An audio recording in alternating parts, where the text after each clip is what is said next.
Qu'est-ce que c'est les médiums? C'est des gens, des hommes, des femmes qui prétendent communiquer avec des défunts, disent entendre des voix, des phrases, capter de l'information et donner parfois des détails assez précis concernant le défunt. AVS avec Philippe Robichon. AVS pour à votre santé, bonjour, bienvenue, ravi de vous retrouver. J'ai invité ce matin Stéphane Alix. Bonjour et bienvenue Stéphane. Bonjour. Journaliste, reporter de guerre, réalisateur et écrivain. Depuis 20 ans, vous enquêtez sur la vie après la mort. Et il y a 2 ans, vous êtes venu nous présenter La mort n'existe pas. Ce livre est devenu un phénomène mondial. Il a changé votre vie, ce livre, ou pas ? Non, pas changé ma vie, mais son succès m'a surpris parce que je pense que c'est un ouvrage que j'ai voulu accessible, mais qui malgré tout était assez riche de la variété des sujets que j'aborde dedans, qui vont des neurosciences jusqu'au chamanisme. Et j'ai été surpris qu'un aussi grand nombre de gens y trouvent des clés, des éléments de réflexion sur cette question de la conscience. Oui, en France, mais dans le monde entier aujourd'hui. Oui, il sort effectivement aux États-Unis dans quelques mois. C'est pas tous les jours. Non, c'est un livre français traduit en anglais et qui sort aux États-Unis. On se revoit dans un an et je vous dirai là si ça a vraiment changé ma vie ou pas. Ouais. Bon, ça sera quand vous serez passé chez Oprah Winfrey. Allez, je touche du bois. Voilà, on y va. Bien, vous venez nous présenter aujourd'hui la preuve, les morts nous parlent. Voilà, c'est votre nouveau livre chez HarperCollins. Vous pouvez le montrer à la caméra. Votre livre commence par une expérience. Que cherchez-vous à travers cette expérience ? 2 choses. La première, démontrer que la médiumnité n'est pas une charlatanerie, n'est pas explicable par des biais psychologiques et donne potentiellement la possibilité de communiquer avec des personnes désincarnées, donc des personnes décédées. Mais l'autre chose qui était presque plus importante pour moi, c'était aussi de montrer comment ça marche et quelles sont les limites et les possibilités de cette pratique que des hommes et des femmes en France, mais ailleurs aussi, utilisent. J'ai pu me rendre compte, moi, depuis le premier test que j'ai fait avec un médium, ça remonte à 19 ans, donc ça fait beaucoup d'années que j'expérimente ce sujet, que je teste des médiums, que je les mets à l'épreuve, etc.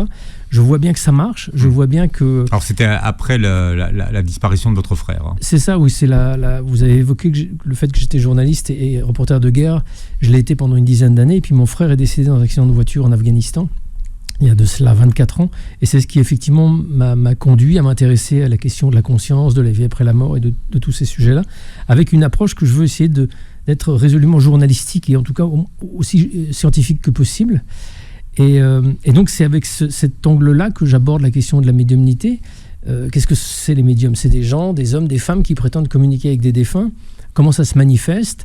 Ils entrent, ils disent entendre des voix, des phrases, capter de l'information et donner parfois des détails assez précis concernant le défunt. Donc l'expérience scientifique, dans ce cas présent, consiste à analyser la masse d'informations qui leur parvient et de voir avec des outils à la fois statistiques, cognitifs, etc., si ça peut être du hasard, si ça peut être des coïncidences, si les informations données sont générales ou assez vagues, ou si au contraire elles sont précises. Et en faisant ce type de travail sur un certain nombre de médiums, comme je l'ai pu le faire dans la preuve, là on s'aperçoit que statistiquement parlant, il est complètement irréaliste d'imaginer que tout ce que les médiums ont pu me dire sur cette jeune fille qui est décédée il y a 15 ans soit dû complètement au hasard ou à des coïncidences. Donc quelle est l'autre explication ? C'est que c'est réellement cette jeune fille qui communique avec nous. Bon, l'idée de départ, c'était de les faire communiquer avec une personne qui était morte. C'est ça. De rentrer en tout cas en contact avec elle. C'est ça. C'est une expérience. Donc comment est-ce que vous avez organisé la chose ? L'idée m'est venue d'utiliser un cas que je ne connaisse pas. C'est-à-dire que tous les tests que j'ai faits en grande partie, les tests importants que j'ai pu faire avec des médiums, j'avais utiliser, entre guillemets, mon frère ou mon père en leur demandant de participer. Mon frère est mort en 2001, mon père en 2013. Donc ce sont des gens que je connais, ce sont des gens dont je connais toute la vie. Et là, ce qui m'intéressait, c'était de compliquer encore l'expérience en faisant le même test, mais avec une jeune fille dont je ne sais rien. Je ne sais rien de sa vie. La seule information que j'ai au moment des tests, c'est qu'elle a été tuée par son mari et qu'on a retrouvé leurs 2 corps dans un appartement. C'est la seule information dont je dispose. Je me suis entretenu avec le papa dans le cadre de mes recherches sur le cheminement de deuil, il y a 6 ans de ça. On avait échangé 1 heure un petit peu sur son propre parcours de deuil. Donc à l'occasion, j'avais entendu l'information que sa fille était décédée, mais sans avoir plus de détails. Et donc quand j'ai eu l'idée de faire cette expérience, je l'ai appelé. Je lui ai demandé s'il était d'accord et connaissant mon travail, il savait que j'allais être assez respectueux de la mémoire de sa fille, donc il m'a dit OK. Et je lui ai dit ne m'en dites pas plus, je veux rien savoir de plus. Ce que je vais faire, c'est que vous allez m'envoyer une photo d'Aurélie. Alors, on connaît son prénom, on sait qu'elle s'appelle Aurélie. Voilà. Ouais. Je vais aller voir les médiums en leur montrant cette photo. Je vais enregistrer toute la séance et une fois que toutes les séances seront terminées, je retranscris tout, je vous envoie le texte et ensemble, je viendrai vous voir, ensemble on examinera les retranscriptions. Alors vous êtes en présentiel avec les médiums ou vous êtes à distance, en distanciel ? Alors les deux. Certains médiums que je suis allé voir en présentiel, je ne leur ai donné aucune information préalable. J'aurais juste dit je veux te tester ou vous tester. Je viendrai avec une photo. Et le jour dit, je présente la photo d'Aurélie que je n'ai pas envoyée avant et je leur donne rien. C'est-à-dire que je leur dis juste que cette jeune fille est décédée, mais je leur donne ni son âge, ni son prénom, ni les circonstances du décès, ni ce que je veux chercher. Je leur donne la photo, je dis vas-y, communique avec vous leur dites quand même de rentrer en contact avec elle, donc de communiquer avec elle. Voilà. Et pour les autres avec lesquels j'ai fait ça en visio, je ne leur ai pas envoyé la photo préalablement. C'est-à-dire qu'on a fait une séance de travail en visio. Là, je montre la photo à la caméra de l'ordinateur, ils la voient. Et en général, ils préfèrent être plutôt dans une forme de petite bulle. Donc, on coupe la visio, on se passe en audio. Donc, par exemple, la médium Christelle Dubois, elle a vu la photo 15 secondes.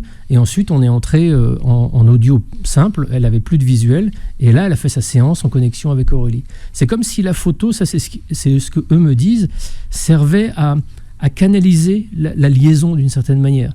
Si, sans photo, sans prénom, sans aucune cible, entre guillemets, je leur demande de s'ouvrir au monde invisible, ils vont capter plein de choses qui traînent autour de nous, des bons défunts, des mauvais défunts, pas forcément la cible que j'attends. En leur montrant la photo, c'est comme si ça créait un canal direct entre eux et cette personne.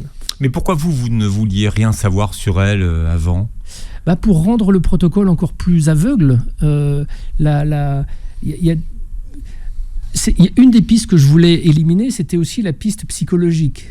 Si je vais voir un médium avec l'espoir de communiquer avec une personne, mais que cette personne, je la connais, même si je fais très attention à mes réactions corporelles, même si je fais très attention à mes mouvements de visage, je vais peut-être pouvoir, sans m'en rendre compte, indiquer au médium que je suis sur la bonne piste ou pas. C'est d'ailleurs l'objet d'une discussion que j'ai avec le mentaliste Fabien Olicard, que j'ai aussi testé dans cette expérience.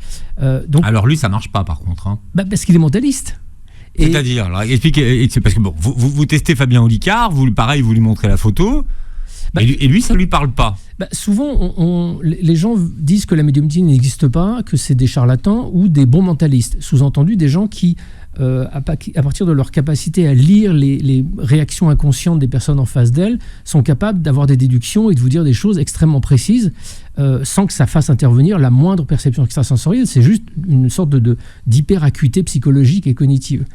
Donc, je voulais montrer que la médiumnité, c'est pas ça. La médiumnité, c'est autre chose. C'est vraiment une captation d'informations de manière extrasensorielle. Et donc, pour démontrer ça, j'ai proposé à Fabien Olicard de le tester comme je testais les médiums. C'est-à-dire que je lui ai donné la photo. Lui, avec ses capacités de mentaliste, il est capable, rien qu'avec la photo, de décrire des traits psychologiques et quelques éléments de caractère. C'est déjà assez troublant pour moi.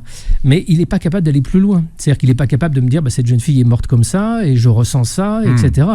Et il ne peut pas rentrer en contact avec elle, alors. Non, c'est comme un magicien, un mentaliste. Ça n'existe pas, la magie. C'est des tours de passe-passe, en fait. Et un mentaliste, c'est du passe-passe psychologique, d'une certaine manière.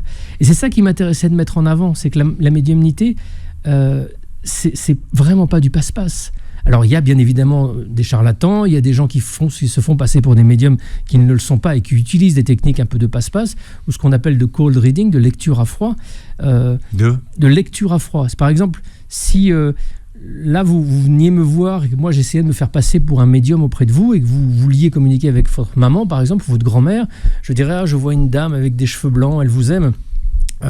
Vous allez vous dire, une dame avec des cheveux blancs, c'est sûrement ma grand-mère. Sauf que des dames avec des cheveux blancs, on en a tous dans notre famille. Donc là, moi je dis rien du tout, je suis pas médium, je vous dis quelque chose de très général. Vous allez réagir à ce truc très général. Et dans cette mécanique de va-et-vient, moi, en ne disant qu'à chaque fois des choses très vagues et très générales, je vais affiner progressivement en fonction de vos propres réactions. Et ça aussi, c'est quelque chose dont on voit bien que c'est pas du tout ce qui se passe avec les médiums avec qui j'ai travaillé, avec qui j'ai soumis la photo d'Aurélie. Parce que vous n'intervenez pas. Alors, je n'interviens pas. Et surtout, je suis attentif au fait que les médiums ne commencent pas leur séance justement de façon générale et très vague. La première chose, par exemple, que la plupart des médiums vont capter, c'est la violence du départ d'Aurélie. Elle a été assassinée, ça a été assez violent, et instantanément, ils captent cette violence-là. Imaginez que je vous donne une photo d'une jeune fille souriante de 25 ans.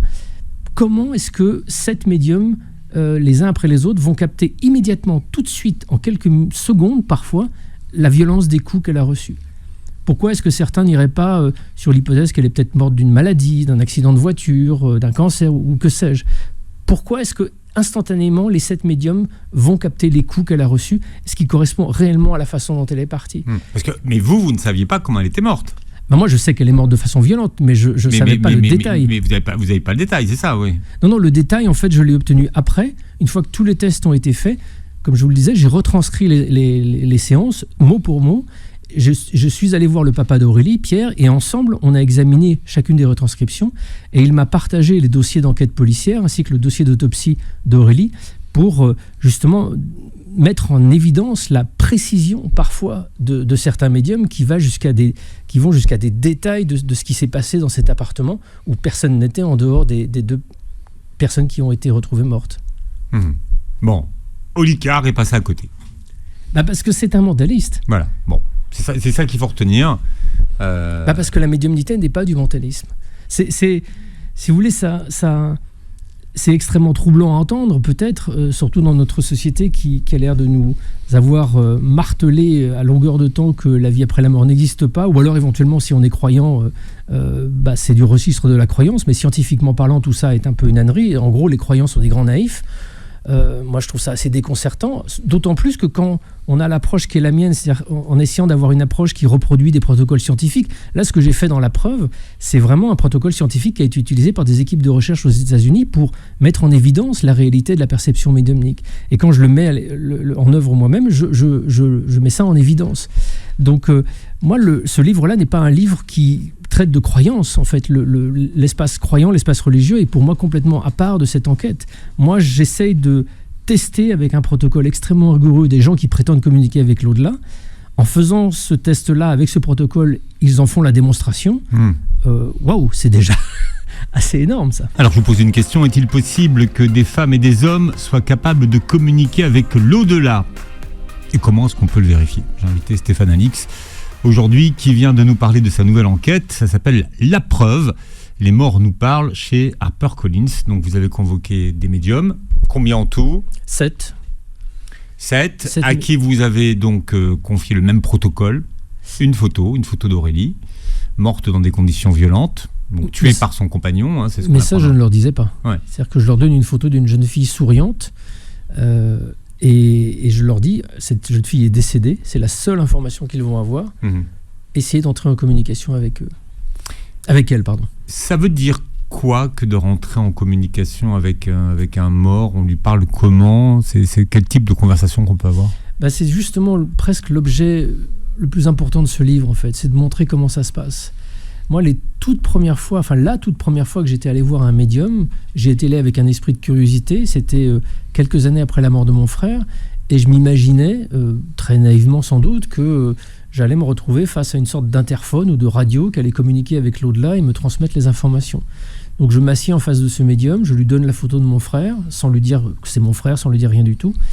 Et le médium la saisit, me dit rien, il la met sur son front, il ferme les yeux, il reste silencieux pendant 2-3 minutes, et au bout de ce temps-là, ses premiers mots, c'est « Oh, j'ai un choc à la tête ». Il a pris un choc à la tête, et puis j'entends un bruit de tôle, comme si c'était un accident, il est mort d'un accident de voiture. Voilà, moi je n'ai rien dit, mais instantanément, spontanément, il a reçu, je dirais de manière sensorielle, la façon dont mon frère est mort. Il est mort d'un accident de voiture, d'un choc à la tête. Et cette sensorialité de l'information, c'est vraiment ce que j'ai ressenti aussi dans le test que je fais et que je raconte dans La Preuve avec cette jeune fille, Aurélie. les premières sensations que reçoivent les médiums, c'est la brutalité de sa mort, la brutalité des coups qu'elle a reçus, et ensuite un certain nombre d'autres éléments, je dirais plus du registre sensoriel. On n'est pas dans de la discussion comme celle qu'on a maintenant. Oui, parce que quand je mets des guillemets, hein, il parle avec des morts, on peut imaginer que c'est sous forme de discussion, enfin dans notre langue. Exactement, c'est pas le cas. Avec des phrases, enfin, vous voyez... Non, c'est vraiment ce que met en évidence cette enquête, ce protocole, c'est que il y a de l'information qui est transmise d'un espace jusqu'au médium, probablement et potentiellement de la part d'Aurélie vers le médium, mais c'est une information qui arrive sous forme de blocs de ressenti. Il n'y a pas de mots, il n'y a pas de phrases, il y a au fil de la séance progressivement des petits bouts de mots qui peuvent arriver, des lettres, il y a aussi potentiellement des images qui peuvent arriver, des flashs visuels pour éclaircir ce bloc d'informations qui a été reçu. Mais c'est un peu comme... imaginez-vous par exemple que je veuille vous raconter le film que j'ai vu hier soir à la télé. Je vais me mettre à vous raconter l'histoire avec des mots. Là, je vous parlerai et je pense qu'en 10 minutes, je suis capable de vous résumer à peu près le film que j'ai vu avec le début, le déroulé, l'action, etc. etc. Imaginez-vous que maintenant, je vous donne cette information-là sans utiliser le moindre mot et en une fraction de seconde, en envoyant, je ne sais pas comment, de ma tête à l'intérieur de vous l'entièreté des ressentis et de ce que j'ai pu vivre en voyant ce film-là. Et vous allez avoir cette connaissance du film que j'ai vu moi à travers vous. Et vous allez là essayer de voir vous dépatouiller pour mettre des mots dessus, pour déplier un petit peu d'une certaine manière ce petit bloc, cette graine d'information que vous avez reçue. C'est un peu ça que reçoivent les médiums. Ils reçoivent des graines d'information, des blocs où ni le temps, ni l'espace, ni les mots ne sont utilisés en fait par le défunt, le désincarné. Mais comment vous savez, puisque vous assistez à la scène, qu'ils sont en contact avec Aurélie ? La preuve se fait uniquement dans la précision et les détails qui sont donnés. Est-ce que les informations qui sont données par les médiums sont des choses très générales du style elle va bien, elle est heureuse Ça, c'est la question que vous vous posez. Voilà, et ça, ce sont des questions qui ne prouvent absolument rien. En revanche, quand la première médium que je teste dans le livre, Dominique Vallée, je lui donne la photo d'Aurélie, instantanément elle me dit « Oh, j'ai des coups, je ressens des coups sur mon corps, je ressens des coups sur le côté gauche du visage ». Ça correspond à ça. Quand j'ai vu le rapport d'autopsie, effectivement, Aurélie avait des marques sur le côté gauche du visage, elle a été tapée sur le côté gauche du visage. Et cette précision d'information, en fait, si vous voulez, c'est l'unique élément sur lequel on peut juger de la véracité d'une communication avec un défunt. Parce que si le défunt, entre guillemets, vous dit qu'il va bien, qu'il vous aime, plein de choses générales, plein de choses qui ne le désignent pas, ça ne vous prouve strictement rien. En revanche, quand un premier médium, un deuxième, un troisième, un quatrième, un cinquième, un sixième vous disent elle a reçu des coups, il y a un médium qui va même décrire une plaie qu'elle a eue au cou et la façon dont elle a été finalement tuée. Ils décrivent plein d'éléments de la scène de crime, mais au-delà de ça, ils décrivent des éléments précis de sa vie, de son parcours, de son cheminement, des choses qui ne sont pas des trucs généraux, qui ne sont pas des trucs qui pourraient s'appliquer à tout le monde. C'est uniquement sur la précision de ces spécificités liées à Aurélie qu'on peut juger que les médiums sont réellement en communication avec elle. Il y en a qui ne sont pas rentrés en contact avec elle. Il y en a un et qui pourtant est un médium que je connais bien et qui avait fait ses preuves. Et qui avait fait ses preuves à nombreuses reprises avec moi, mais aussi avec des milliers de clients.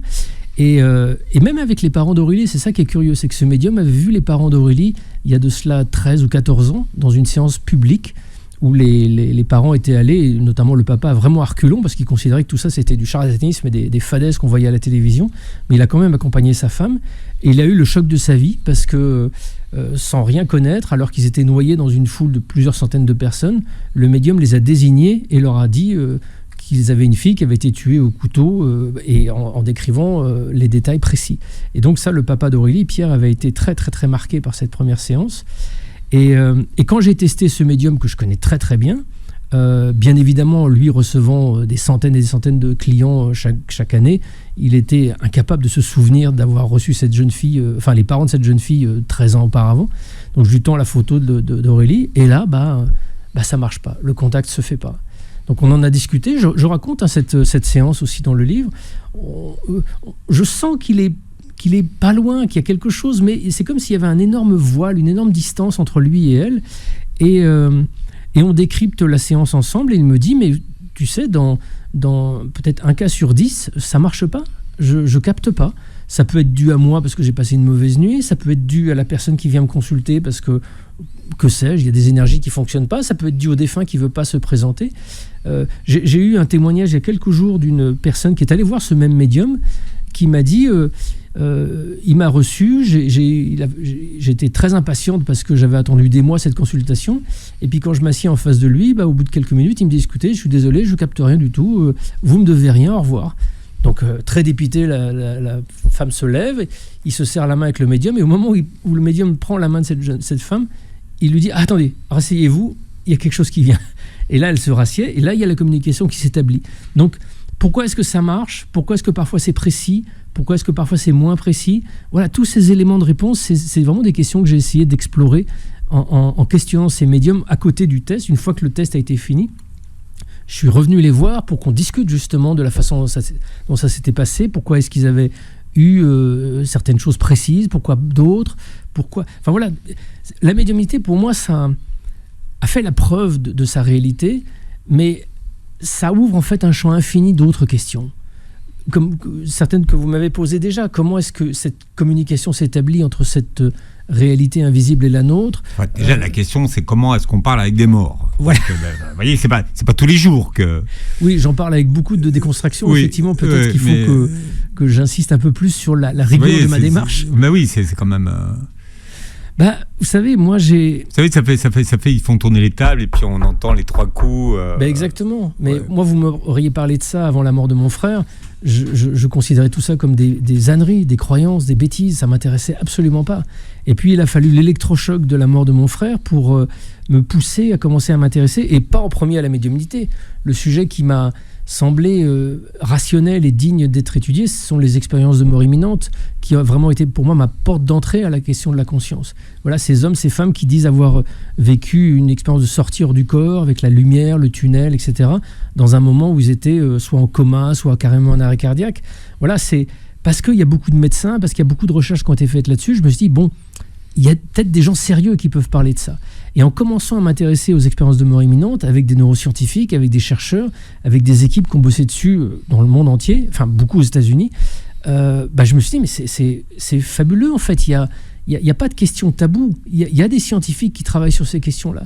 Et la médiumnité, j'y suis venu parce que voilà, quelqu'un m'a parlé d'un médium à Paris qui était soi-disant très doué pour communiquer avec les défunts. Moi, j'étais ultra méfiant et réticent. Et je suis allé le tester. Voilà, je suis journaliste, j'ai un peu d'expérience, je suis suffisamment grand pour me percevoir qu'on me balade. Je suis allé voir ce médium, je lui ai donné la photo de mon frère sans rien lui dire. J'ai croisé les bras devant lui en disant voilà, maintenant je vous dis plus rien. Prouvez-moi que ce que vous dites est réel. Et pendant les 45 minutes qu'on suivit, il m'a donné un nombre impressionnant de détails qui aurait été complètement irrationnel de ma part. Mais qui n'aurait pas pu être induit par vous. J'avais aucune réaction. Non, mais je sais pas. Non, j'ai enregistré la séance justement pour être sûr de tout ce que j'avais dit ou pas dit. Est-ce que j'ai pu l'induire, etc. Et cette séance ne m'a pas convaincu définitivement que le médium communiquait réellement avec l'au-delà.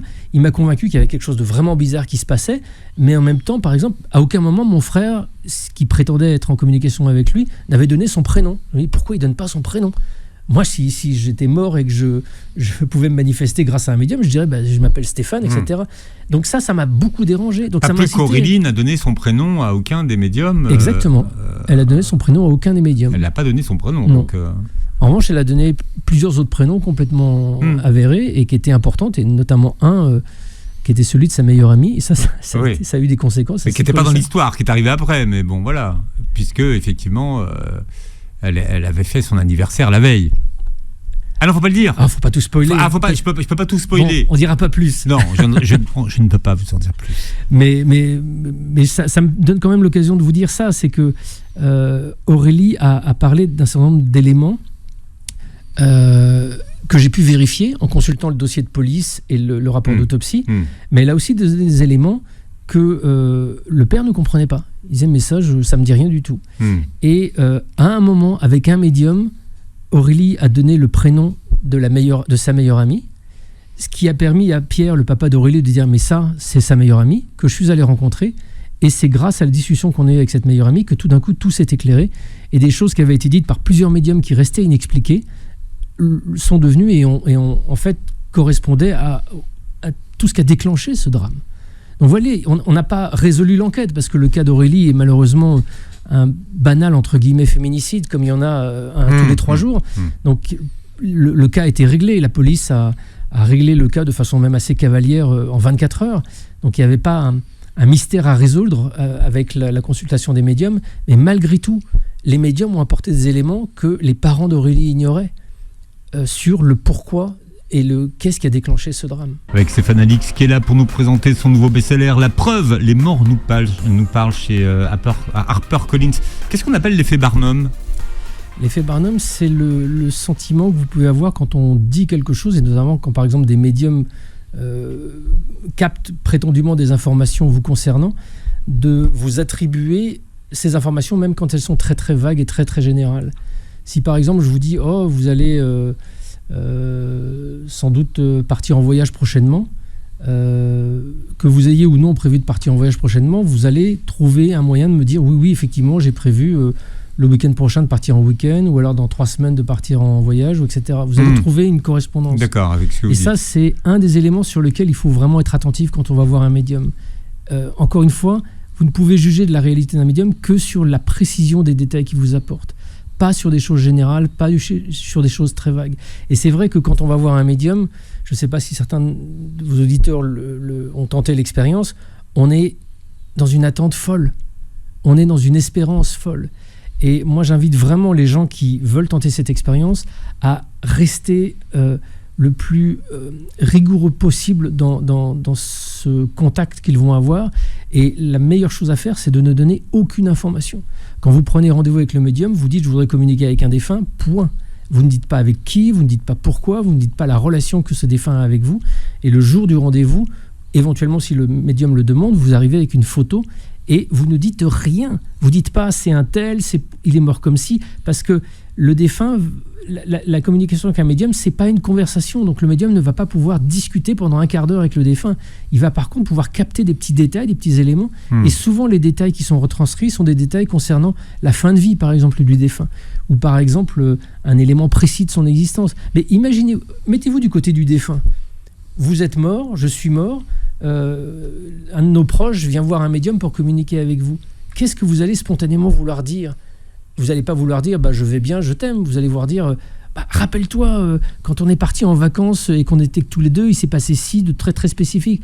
Ça, c'est le moyen que je vais pouvoir trouver pour que ma fille soit absolument sûre que c'est moi, parce qu'il n'y aurait aucune autre manière que le médium ait cette information-là. Donc je pense que en faisant ça, en étant le plus silencieux possible pendant une séance, vous vous donnez peut-être la possibilité d'avoir une sacrée surprise. Le seul moyen de juger de la réalité d'une séance médiumnique, écrivez-vous, réside dans la possibilité que nous est offerte de discerner les informations sensorielles des interprétations inconscientes, et c'est la clé. C'est ça. Les informations sensorielles, ce sont ces petits détails. Ces petits détails qui ne peuvent pas s'expliquer. J'ai un autre exemple. La mère de ma fille avait servi de cible pour une séance de médiumnité que j'avais faite il y a des années de ça dans le cadre d'une autre enquête. Et pendant cette séance, sa grand-mère s'est manifestée et a donné un certain nombre d'éléments sur sa vie, sur sa mort. Elle était morte toute seule dans sa maison. Et à la fin, le médium est un peu gêné. Il dit « Écoutez, ça m'embête, votre grand-mère, elle est en train de vous dire au revoir. » Et elle dit « Au revoir, mon petit Apouli ou Gapouli. » Je ne comprends pas bien ce qu'elle dit. Et... la grand-mère de la mère de ma fille appelait sa petite fille mon Garipouli. Elle était provençale, c'est un mot qui veut dire en provençal mon petit lapin. Où est-ce que le médium est allé chercher ça, si ce n'est chez cette grand-mère qui disait au revoir à sa petite fille comme ça. Vous interrogez les médiums que vous faites participer à votre expérience sur d'où leur vient leur médiumnité. Pourquoi c'est important pour vous de le savoir ? Ça participe de mon travail d'enquête sur ce phénomène. Comment est-ce que eux expliquent cette capacité qu'ils ont et que d'autres n'ont pas? Comment ils la vivent? Mais c'est quoi? C'est un don? C'est une transmission? C'est familial? C'est un héritage? Imaginez-vous poser la question à Kylian Mbappé. Est-ce que vous avez un don? Est-ce que c'est familial? Est-ce que c'est un héritage? C'est du même ressort, je pense. C'est une capacité qui va être plus développée chez certaines personnes que d'autres. On ne sait pas à quoi c'est dû. Dans cette enquête, moi, j'ai fait le rapprochement entre l'ouverture des capacités perceptives de ces gens-là et des traumatismes que certains d'entre eux ont vécu dans l'enfance. Par exemple, Pierre Jonas. Pierre Jonas a eu une enfance abandonnée à la DAS. Très très difficile. Il fait clairement, lui, remonter l'émergence de ses capacités extrasensorielles à la nécessité de se protéger et de survivre dans un environnement extrêmement hostile, dans des familles d'accueil pas vraiment accueillantes. Une autre médium a eu un papa violent quand elle était toute petite.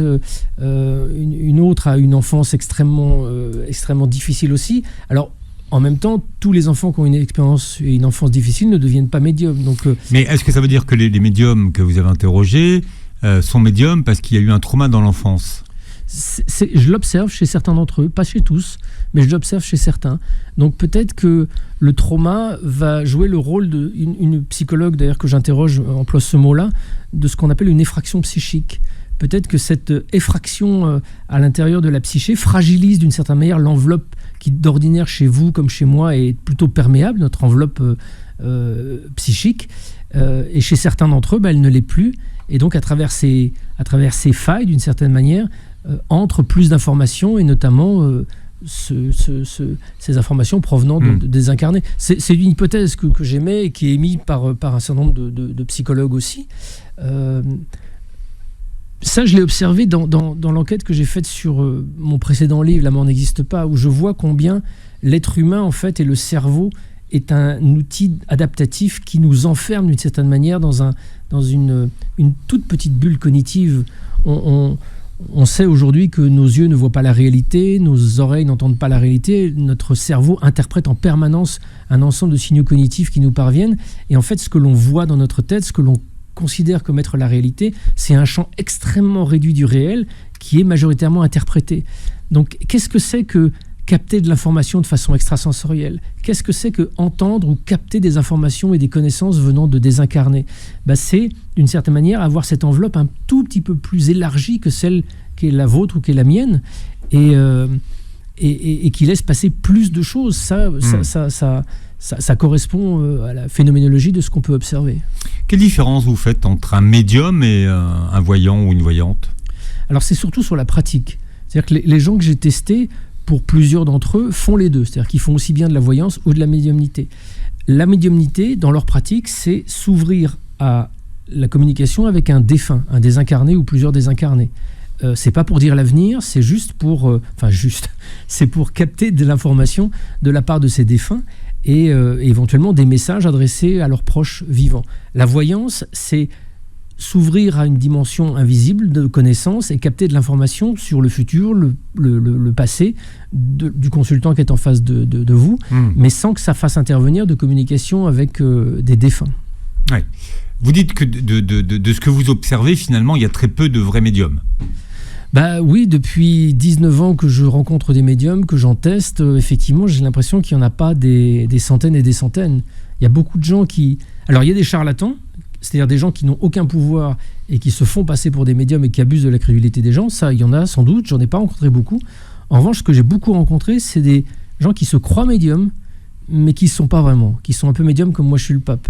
C'est-à-dire qu'ils ont une forme d'empathie, d'hyper-intuition, enfin de début de petite intuition, et ils prennent un certain nombre de ressentis pour des captations médiumniques. Et quand vous les testez, avec les protocoles que j'emploie dans ce livre-là, ils font la preuve qu'ils n'ont aucune capacité, en fait. Ils mélangent. Si vous voulez, le problème, c'est que, et ça je le mets vraiment en évidence dans la preuve, le médium, c'est un être humain avec un cerveau et avec un inconscient, avec un immense espace inconscient dont il a grande difficulté à discerner, pas à discerner, mais à observer la façon dont cet inconscient se manifeste pendant une séance de médiumnité. Or, il se manifeste tout le temps. les études que l'on fait aujourd'hui sur les perceptions extrasensorielles, sur la façon dont ces perceptions vous parviennent et elles sont traduites, montrent que le cerveau interprète tout en permanence. Donc même une captation extrasensorielle venant... Mais il faut se méfier de ces interprétations. Eh bien exactement. Et mais comment on fait la différence? C'est ça c'est très dur. La vraie question, c'est ça. La vraie question, c'est chacun des médiums que j'ai testés, là, ont pour la plupart plusieurs décennies de pratique et d'expérience, et ils sont formés progressivement à comprendre. Ils font la part des choses. Ils font la part des choses. Et encore, ça n'empêche pas qu'ils peuvent être parasités eux-mêmes. Mais par exemple, Pierre Jonas, qui est un des médiums de ce test-là, lui, son moyen de savoir qu'il est juste, c'est la rapidité avec laquelle il fonctionne. C'est-à-dire qu'il est très, très, très animal, extrêmement instinctif. Ses perceptions, elles arrivent comme ça et il ne réfléchit pas, il les exprime immédiatement.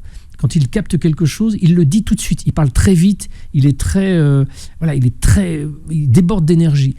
Et c'est un moyen pour lui de contourner peut-être la mise en œuvre de son cerveau. Il parle tellement vite qu'il court-circuite son cerveau et tous ses mécanismes interprétatifs. Mais ensuite, la difficulté, c'est que, comme j'évoquais tout à l'heure, cette petite graine d'information et de connaissances qui arrive dans le cerveau du médium, il faut quand même qu'il les traduise. Il faut qu'il réussisse à comprendre. Pour reprendre le cas de Pierre Jonas, quand je lui donne la photo d'Aurélie, en 4 phrases, il a l'entièreté des informations qui la concernent. Il a des informations sur le moment de sa mort, la nuit de sa mort, il a des informations sur la veille et l'avant-veille, il a des informations sur sa vie, il a plein de choses qui lui arrivent, mais sans chronologie.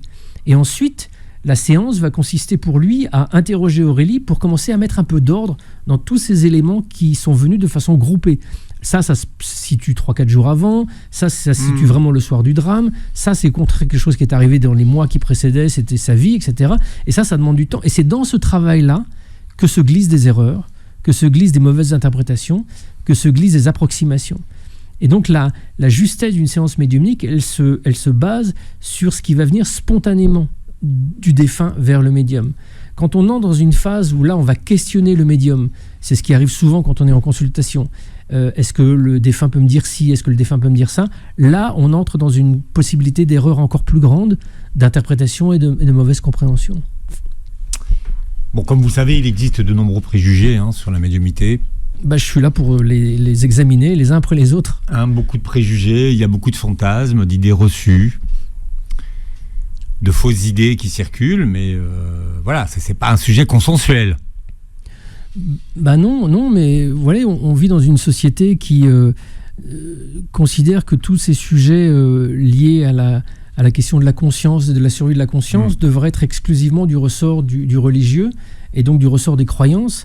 Et moi, ce que j'essaie de faire, c'est de montrer qu'il y a une partie de la communauté scientifique qui, depuis des décennies, s'intéresse à la question de la conscience en la sortant précisément du champ du religieux. J'ai un ami prêtre jésuite qui me disait « mais l'Immaculée Conception n'a rien à voir avec une question gynécologique ». Il voulait dire par là que chacun son domaine. On peut avoir une foi sans avoir besoin de prouver scientifiquement sa foi. Ça n'a d'ailleurs aucun sens de vouloir prouver scientifiquement sa foi. Et moi, mon travail ne consiste pas à aller sur le terrain du religieux. Je ne suis pas habilité, je ne suis pas théologien. Moi, ce qui m'intéresse, c'est qu'est-ce que scientifiquement parlant, on peut dire de la relation, par exemple, de la conscience avec l'activité cérébrale. Comment est-ce qu'on peut objectiver et quantifier et statistiquement mettre en évidence la réalité d'une communication entre un médium et un défunt. Voilà, après, je laisse les interprétations et j'ai pas de compétences pour juger de ça. Mais je pense que le travail que je fais en tant que journaliste essaye de mettre en évidence le fait que, voilà, si des sujets sont polémiques et tabous, c'est parce que justement, ils sont laissés un peu de côté et en marge.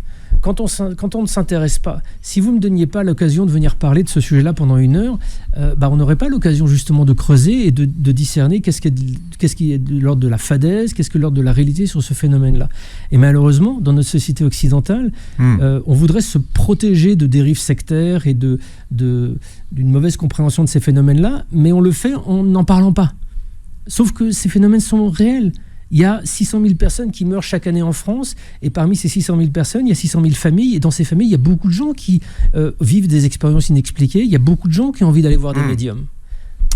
Et la suite est dans votre livre, Stéphane Alix, La preuve, les morts nous parlent, chez HarperCollins.